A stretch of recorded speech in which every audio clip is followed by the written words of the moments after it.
welcome to Groovin The Moo. It is very cold and very windy, but we are keeping high hopes today. Because we are excited because you know why? The music's going to keep us warm. It is going to be an amazing day and night of tunes. And a very messy day. Yes. I can tell you that right now. There's cows around everywhere already. They've come out. Watch out for cow pats, Catherine. We're going to be partying in this paddock all night long, so stick around. We have some awesome artists coming up. I know. ODESZA, I'm interviewing them, guys. It's going to be amazing. I'm so keen for Alice in Wonderland, Boy and Bear, the Rubens. We have so much to look forward to. But why don't we go out and see how the punters are going, and then stay tuned for the rest of the interviews for today. Agreed. Let's do it. Who are you guys looking forward to seeing today? Who do you think you're spying out for? Pretty keen to see Client Liaison. Yeah. I think that'd be cool. Yeah, Amazing. they're fun. I'm actually pretty keen to see Seeka, who we're about to start soon. Yeah, Which should be sick. amazing. It'll be a great day. And Yeah.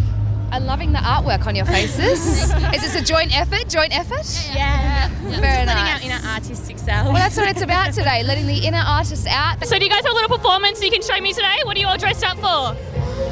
Just because we're really into fitness, you know. All right, show me your active wear, show me your fitness. Off you go.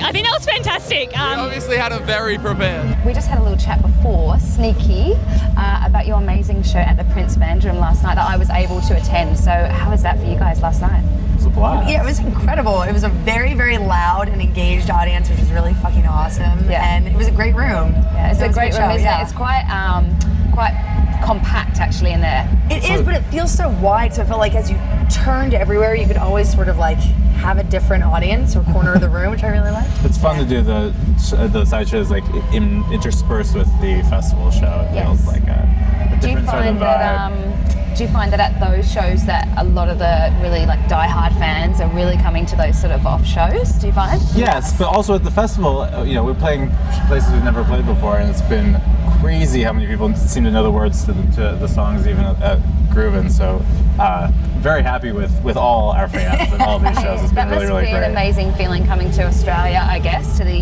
sort of the other side of the world, and having that feeling of people knowing your lyrics. I mean, you guys have had huge success and such warmth here in Oz. I mean, you were here for Splendour, right? 2013, I think, and there was so much love for you guys then. How are you finding us Aussies? We love Australia. I mean, we're so lucky that we've been able to come as many times as we have as a band. I mean, this is our fourth trip here.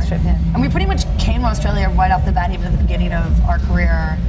We did Laneway, we've done Splendour twice, we've done sort of our own headline shows, we're back for Groovin. And it's just awesome. There's such an awesome music culture in Australia. I think you're just such early music adopters and such fervent and enthusiastic fans. So to come here as a band from the States, it's so mind-blowing to have like your music have reached this far in the world. We're at the Bendigo leg of the festival now. How are you finding the Groovin The Moo tour so far? It's been real fun. You look really excited in your face. I'm just tired, but I think everyone's loving it. We've been getting to know all the other bands, and the shows themselves have been huge. Yeah. How's the crowd's response been to your shows? I think it's been good. It's been pretty they've been carrying Sam when he goes crowd surfing, which is a good sign. That's they're not what you want? rejecting You him, don't they're want not him to drop swallowing him. They're not sending me back too quickly. Yeah. But yeah, they're wild, and because it's like there's a bunch of young people. Obviously, it's an all ages thing, right? Yeah. So there's the enthusiasm of the young people, and there's the enthusiasm of the drunk people. Yeah. And It's a good combined, balance of the two, right? yeah, it's good. Now, you guys released your second album, Hoops, last year. Can you tell me a bit about the creative process for that album?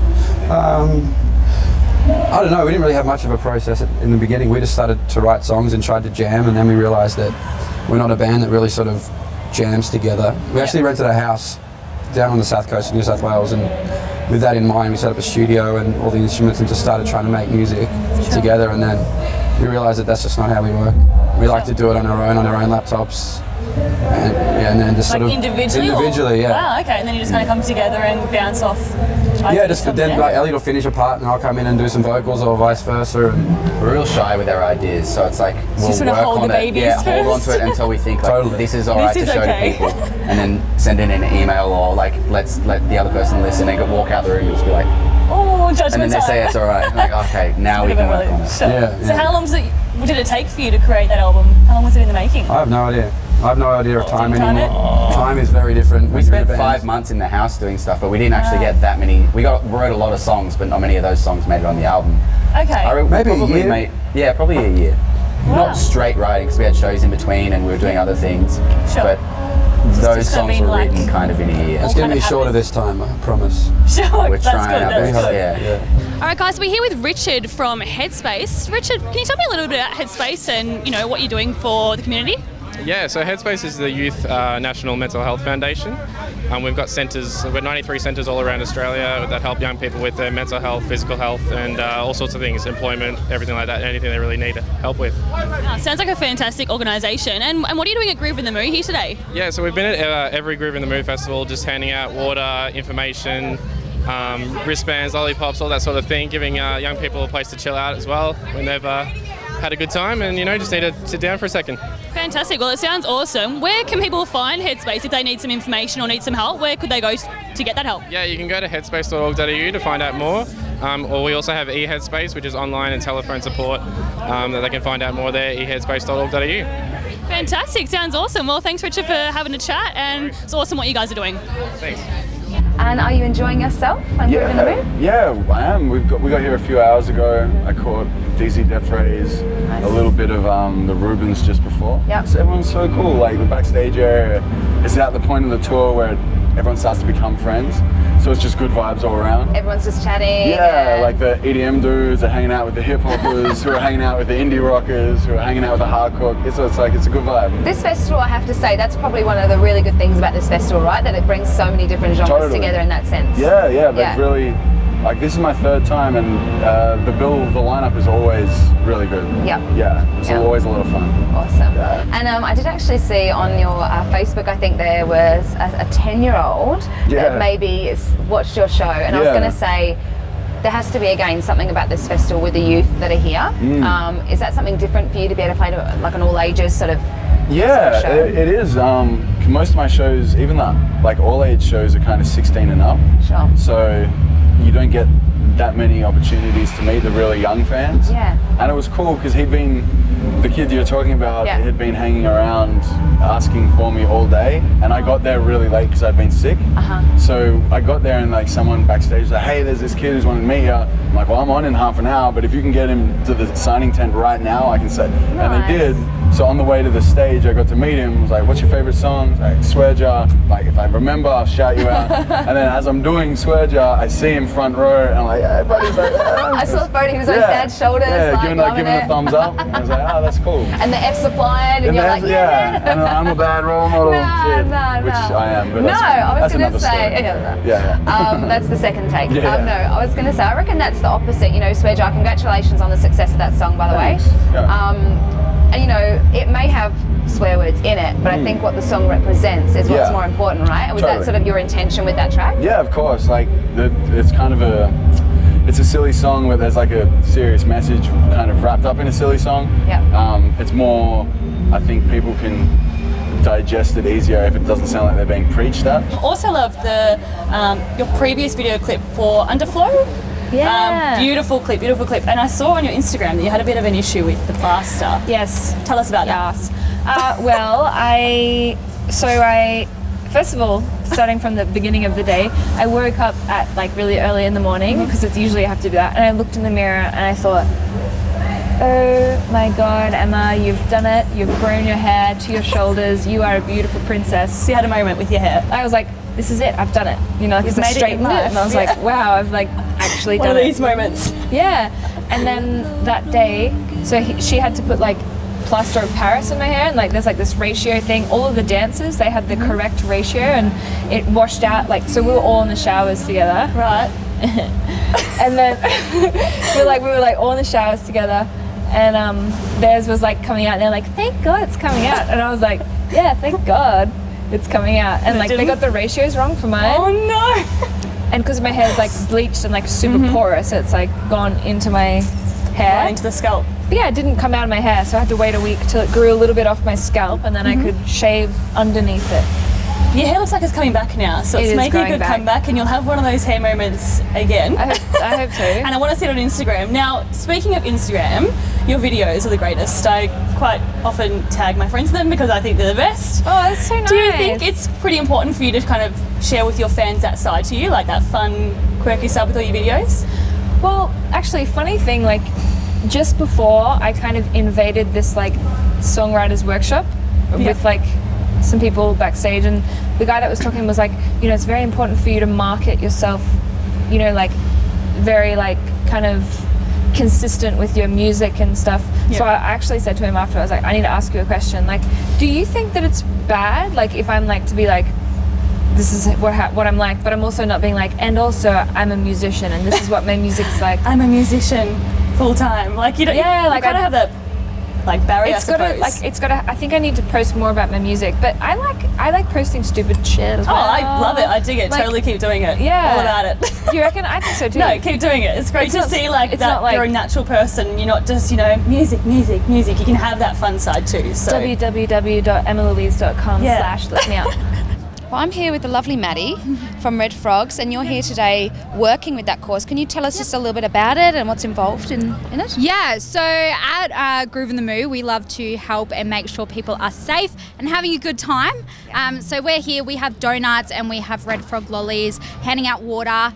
We work directly with first aid and security just to make sure our patrons are just safe and having a great time while they're at Groovin The Moo. So that they have a great experience. Sounds like a really good thing. I mean, we all need that at a festival, especially a donut. I mean, that's fantastic. Yes. Can we find information on Red Frogs online or? Yes. Yeah, so just search Red Frogs and everything will come up. They have a website and they have a specific tab for festivals as well as schools and universities. Amazing. Thank you so much for all that, Maddie. It sounds like a really great thing that they're doing today, keeping everybody safe. So thank you. No worries. Thanks so much. Have a good day. How are you guys finding the Groovin The Moo tour so far? It's been a blast, you know, you can't complain. Play music for people that just love enjoying music, so. And you get to see a lot of cool areas. Like we've been over here a couple times, but you know, you stick to the Sydney and like Melbourne areas. It's a bit of the rural of yeah, you get to see more of the country, which is really nice. But it's been a good time. Has it been pretty tiring for you guys? Have you been partying hard? Have you been chilling? Well, I think the first run was kind of hard because we did 6 shows in a row. We did 3 metros in Sydney and then right to 3 Rubens. Yes. So yeah, that's hectic. A little hectic. That's huge. With your shows as well, I've noticed it's almost like your live scene has gotten bigger, like the way you play. Can you tell us a bit about how that sort of developed for you? Well, it's always developing. It's always like a work in progress for us. We take a lot of time to like make the show right because we think that's such an important element. But this is the first time we've brought over our horn section and our guitar player. We've been touring that way in the U.S. for a bit now, but you know it's just so expensive bringing everyone over and whatnot. And it is the other side of the world, pretty much. It is far. But we have our basically like our full production. So we'll have an LED wall with the visual element, and then our live brass players, and then our guitar player. And so we're doing. And it's important for you guys to keep that sort of live, raw sound. Can you tell us why you've sort of chosen to keep that in your live shows as it's an addition? Yeah, I think part of it is it's more fun for us, but also because we kind of grew up loving that kind of music and seeing those kind of shows. And since we're from the Northwest, I think that's there's a lot of like acoustic singer-songwriter stuff. I think we just kind of wanted to incorporate that piece of what we love about music into our show. We want to put on you want to put on a show for people. It's always, it can be kind of disappointing when you go to somewhere and you didn't get what you wanted out of it. So we try to put as much into it as we possibly can. How are you guys finding the tour so far? Great fun, been amazing. Yeah, amazing. And it's great that the weather's holding up so far for everybody that's played. It's really good. Yeah, and you just stepped off stage before. You had an awesome crowd. You really kind of got them all involved. Didn't really see any naked guys standing on shoulders this time around. Disappointing. Bendigo, that's your game.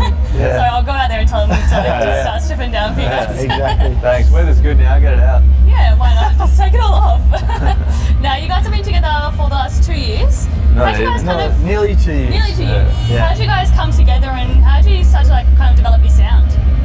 Well, we met through a mutual friend, which is our manager, and I had a couple of demo songs, and our manager listened to them and said, "Oh, you should meet this guy called Sam. He comes from an electronic background. I think he'd be really good to be a part of this." Yeah. And yeah, we met, chatted about music for about 10 minutes, and then I was like, well, do you want to try and start this thing? You know, at that point we didn't even have a name, and we just went into the studio, wrote a song called Kingdom Leader, and said, do you want to call yourselves Boo Seeka? And all of a sudden, 10 days later, it just kind of has been non-stop ever since. So it's been a massive, like, cliche, but roller coaster for us. Like, it's just been nuts. Wow, that's awesome. And how did the name Boo Seeka come about? Like, who kind of came up with that idea? Originally, it's because we wanted to be a Bob Seger tribute band, so we wanted something that sounded similar, but wasn't quite the same. Just like half-half. Yeah, cool. All right, so your fourth single, Oh My, just came out. Yeah. Can you tell us a bit about that release? Yeah, well, the original idea came from Sammy, and it was probably a bit more of a dance track from front to back, and I had a couple of ideas and some lyrical ideas, and it wasn't until we got back to Australia from Europe and went into the studio that we were able to kind of put all the tracks up and start pulling it apart, and all of a sudden it just had this kind of hip-hop vibe to it with like less tracks in it, and just let it kind of build from there. So it was really cool to see this one develop. Yeah, it was great. Well, I managed to stumble across these girls, and you know what drew me to you? Your freezies. It is freezing. What are you doing? How are you keeping warm? Dancing. You see, that's the trick at festivals, huh? Keep warm by dancing. And now we have been asking everybody today, who are you really keen to see today? I'm pretty keen to see the Rubens. That's been a popular favourite actually today. How about yourself? What are they? Alice in Wonderland. Yeah, she's going to be pretty amazing. Yeah. Who are we looking forward to seeing today? Golden Features. Awesome. Who are you looking forward to seeing? The Rubens. Alice in Wonderland. Yeah, I'm so keen to see her as well. Is this your first time at Groovin? No. You've been here before? Yeah. This is our third year. Oh, cool. My second. Maybe. So you know what to expect from today. Fantastic. All right, well, thanks so much for chatting with us, guys, and have a good day. Thanks. Happy birthday, Declan. Thank you. It's good to be here. Of course, on your birthday, that's pretty special. Yeah, Will got the crowd to sing for me. That's pretty amazing. 10,000 people singing Happy That's Birthday. like And I had best a friend cake. points. A cake? Yeah, it was a cake. From Safeway. On stage? Yes, On it was. stage There cake was action. flame and everything. Wow. It was the closest we'll ever get to pyrotechnics. Just a massive cake.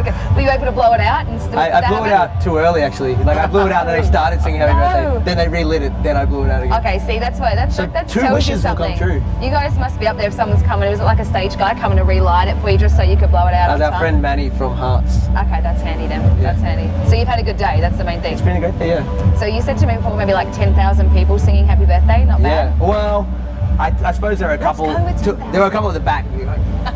Play a hit. They secretly And then we're saying love happy it. birthday, and they're like, yeah! We know this one. This is awesome. We should do Happy Birthday, Frere Jacques. Merry Christmas. Done. So I think maybe was it last time you were here at Groovin The Moo, 2010ish, maybe if I'm right. Hopefully, how's it feel to be back? Well, it feels good. I was thinking today because we did. We were doing "I Can Make You Love Me," which was a song we hadn't done back then, and it was just I was watching the crowd, and there was just such a good reaction. I was thinking, it's so good that we've been able to do this twice with completely different songs. Yes, and also I guess like we've spoken to a couple artists today, and just the younger crowd. Is that something that's really nice for you guys to be able to play to maybe some younger people, because it's not always something you get to do, especially in rural areas? We don't get to do many underages. You know, they're hard. So yeah, in that regard, it's good, but. I mean, we don't care. It's good to play in front of anyone. I mean, it's a mixture, isn't it? But I guess like walking around and speaking to people, you know, we spoke to a couple and they're like, oh, we want to see British India, and I was like, that's awesome, you know, that they know that they're still interested in you know. There's a lot of those kids who are coming to this festival, it's their first gigs. It's the first time, and they're very unjaded. So there's something about it. There's no judgment on their faces. There's no judgment. Which is handy because when we get up on stage, they just get up there and they'll watch every band, and every band will become their favourite band. Yeah. For the They were next front year row and a singing half. Happy And it's Birthday. great. That was us one day, mate. No, that was us. Yeah. We used to do the same thing. How are you finding the Groovin The Moo tour so far? It's been really great. Yeah, it's always cool going to regional areas. Like we do shows there ourselves, but the festival thing's great because going to like it's pretty much always at a showground or a big football field, and there's like thousands of people there. It's a lot of fun. Yeah. And a few people have actually mentioned having the younger crew as well is quite nice to almost have a different atmosphere or a different style of show. Is it nice to kind of perform to the younger kids too? Yeah, we didn't know what to expect, to be honest, and like it's been pretty wild out there, but it's been great, and like in getting to know some of the other bands too. Safia and Jared James and the Rubens, Mister and stuff. It's been cool. Draft Some awesome Illy. acts out there, isn't it? Yeah. Yeah, nice. So you guys released your third album last year, Limit of Love. Can you tell us a bit about the concept behind that album? Yeah, it was one of those things where we don't tend to think about it too much in advance. Like we just kind of work and write and arrange. Yeah, we're just like trying to do things that we find interesting. And the difference, I guess, here was the way in which it was recorded. Like we did it in a studio where we could all play together in one room. Yeah. And we recorded onto tape, which is like it was never a fancy thing to do that. But now, because everyone uses computers, it's kind of like different if you record to tape, and we'd never done it before, so just playing straight there, that's kind of getting, I guess, the sounds of what it sounds like us as a band playing in a room. That was really cool. So it was an exciting process, and we worked with a great producer, Ethan Johns, and we're in England recording. Like it was pretty fun. What made you choose to record it in that way, like live and straight to tape? What kind of sparked the idea to do it that way? It's kind of how Ethan works, and like I guess he's always worked that way. His dad did records for like Led Zeppelin and the Stones and the Who and Eric Clapton, and so he kind of just followed on that tradition. Yeah. And in terms of working in England in Bath, he wanted to be close to his two daughters and his wife. Yeah. So for us, it's like, why not make a trip to Stoke? Beautiful, exactly. Amazing. It's a nice place to go visit, I suppose. Yeah, that's amazing. I'm here with Brittany and Casey, otherwise known as Tigger and Cow. And the cow, just generally the cow. You guys are playing it pretty smart today, keeping warm, hey? Yeah. We can edit that out, guys, that's fine. That's what today's about. I think we're all going to get pretty messy, right, today? Who are you guys looking forward to seeing today? Alice in Wonderland, ODESZA, Golden Beaches. I mean, it's just going to be an awesome day. Yeah. There might not be any bear outfits here, but we're ready to see Boy and Bear. These girls are ready, so bring it on. Bring it on. Hey everyone, we are here with the Deathrays. Welcome, boys. Hey, thanks for having us. No worries. Now, I managed to catch a bit of your set before. The crowd was going wild. How was that for you? Yeah, it was good. It was great. Yeah, I think all the shows in the Groovin tour have been like that. People sort of opening up little circle pits here and there. There was a fair mosh sort of happening in the centre there from what I could see. Look, I will confess I wasn't in the mosh myself, but yeah, it's fair I could enough. definitely I wouldn't see be it. either. No, but it looked pretty good. Yeah, no, it was good. Like, I feel like, because it's a sort of all ages event. Is that good for you guys because it is an all ages show? I think so. It's nice you can play to some of your younger fans. Totally. Yeah, we don't really. It's actually kind of hard in Australia to play all ages shows. So when you get to do a festival that is all ages, people sort of make the most of it.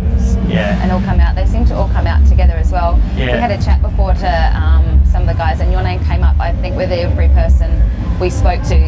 So that was pretty cool. Oh, that's they cool. were just like, who are you here to see? Like, Tessie Deathrays. So Cool. that was awesome. It was a really cool thing, and I thought, oh, that's cool. I'm chatting to the boys later, so I'll tell them that. Now, 2016, you guys put your single out earlier in March, and how have you found the response so far? I think it's been pretty good on this one. Yeah, it's kind of, that single was just sort of, we went to the studio and did a bunch of like recordings just to sort of see where we wanted to take the next record. Yep. And of all the songs, that was kind of like the oldest song that we'd written, but then in the studio we sort of finished it off, and I wrote all the verses, so all the sort of more Beastie Boys sort of style thing, that all came in the studio, and then it all came together really nicely. Like, and so from that we've taken and we've started writing the record based on that. So is that the direction we can sort of see for this next album? It's more like swagger rock sort of thing. Swagger rock? Yeah, or like not swagger, it's like, it's that party jams. It's upbeat, it's like big drum beats and so we'll see what happens. We're still writing at the moment. All right, guys, I'm here with the boys from Safia. How are we going today, guys? Good. Really good. You've just stepped off stage. How was the crowd today? Amazing. Yeah, absolutely killing it. I was listening to your songs backstage. I was jamming out. How did it Loving sound from there? Yeah, pretty good. You got a bit of a, double delay happening, but that's cool. I definitely enjoyed it. I would recommend not to stand side stage for us because we don't have much. We don't have any sound on stage because it's all in our ears. So it sounds kind of shit. It sounds terrible on side of stage. Stand right at the front. Yeah. They must look out at the crowd and like, why are people dancing to this? This sounds terrible here. These guys suck. It sounds awesome. And your new song, Make Them Wheels Roll, absolutely love it. Thank you. I do. What was the concept behind that song?